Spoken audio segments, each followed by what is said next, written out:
objet nombre, SCP-219. Moteur à résonance. Classe sûre. Procédure de confinement spéciale, lorsqu'il n'est pas utilisé, SCP-219 doit être gardé démonté.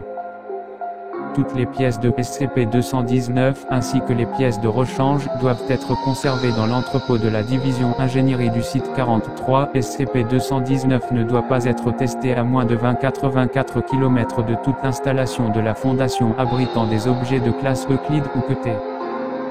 Description: SCP-219 est un dispositif mécanique constitué d'un ensemble de pistons actionnés par un moteur électrique pouvant être alimenté par un générateur standard. La machine dans son intégralité est supportée par une structure en alliage de thorium. L'armature externe de chacun des pistons de SCP-219 est réalisée dans le même alliage de thorium. Un ordinateur du modèle IBM, un clavier et un écran sont fixés sur la paroi extérieure de SCP-219, tous protégés avec de la mousse absorbant les chocs, afin d'éviter qu'ils ne soient endommagés par les vibrations de SCP-219.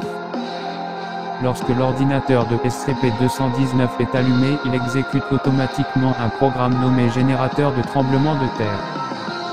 À l'aide du clavier, un utilisateur peut sélectionner jusqu'à 20 éléments dans une liste de matériaux de construction fréquemment utilisés, tels que de multiples variétés de pierres, de terre, de briques, de béton, d'acier, de fer, de données supprimées et de verre. En sélectionnant l'option Autre dans le bas de la liste, l'ordinateur ramènera l'utilisateur à un écran différent, lui permettant de sélectionner d'autres matériaux comprenant plusieurs types de bois, plastique, papier et os. Un utilisateur peut également choisir de décrire les propriétés d'un matériau ne figurant actuellement pas sur la liste, de le nommer et de l'enregistrer sur la liste pour une utilisation future.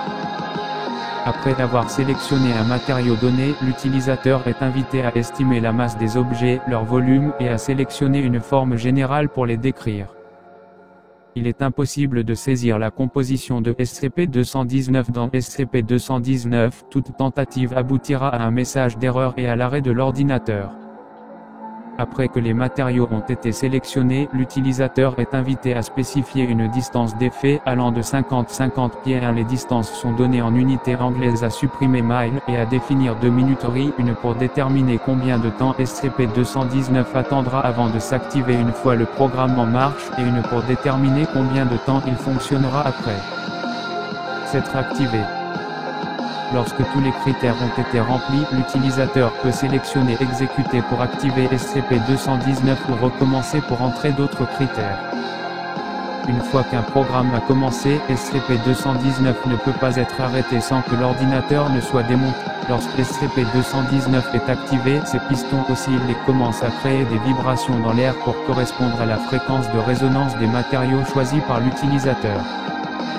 Des combinaisons de pistons différentes créent des résonances distinctes.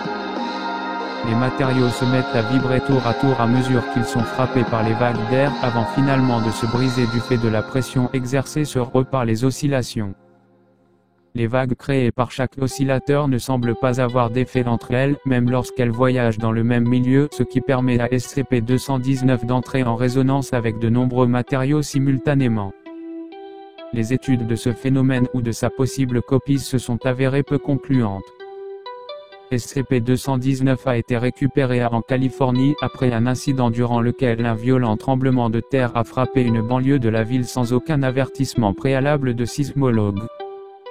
Des témoignages oculaires ont été recueillis auprès des survivants qui ont indiqué que la perturbation sismique a eu des effets similaires à ceux d'un tremblement de terre de magnitude 8,8 sur l'échelle de Richter sur un espace de seulement 20 km.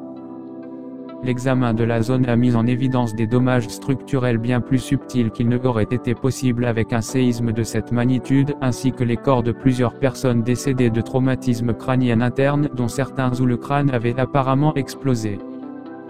Les agents de la Fondation trouvèrent SCP-219 dans les décombres d'une maison effondrée, avec de nombreux emballages et des pièces de rechange. L'ancien propriétaire de la maison est éteint, qui fut plus tard retrouvé mort d'une balle dans la tête dans un hôtel de Boulder dans le Colorado.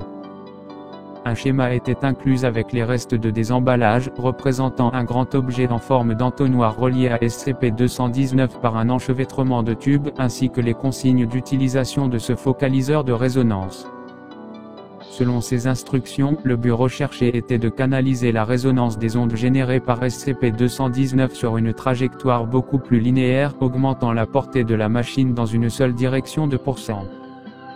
Les instructions suggèrent plusieurs applications de ce dispositif, y compris un canon à ondes offensif improvisé comme tunnelier et une fonction des annihilateurs par résonance, obtenue en orientant le focaliseur vers le bas puis en saisissant dans SCP-219 la composition du noyau terrestre. La recherche de cette pièce jointe manquante est toujours en cours. Addendum, à ceux qui souhaitent utiliser SCP-219 à des fins de démolition, notez que SCP-219 ne fonctionnera que plus efficacement s'il est sur la terre ferme.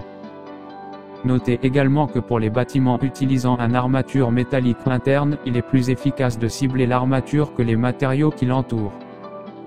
Si SCP-219 est toujours en fonctionnement mais que les vibrations semblent s'être arrêtées, débranchez l'alimentation électrique et regardez si les oscillateurs ont broyé la matière en dessous d'eux. Ils peuvent ne pas fonctionner correctement si le sol sur lequel est posée la machine tremble également.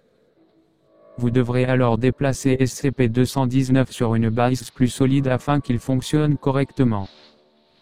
Consultez le manuel d'utilisation 219A1 pour plus d'informations. Dr. Chong. Addendum, malgré les similitudes évidentes avec la machine de tremblement de terre de Nikola Tesla voire SCP-219 a clairement été construit au moins an après que Tesla données supprimées. Étant donné ce que nous savons sur données supprimées, il est fort probable que quiconque a construit SCP-219 a simplement pris les croquis de Tesla et les a développés. Dr. Chong. Note en bas de page. 1. NDT environ 15 mètres.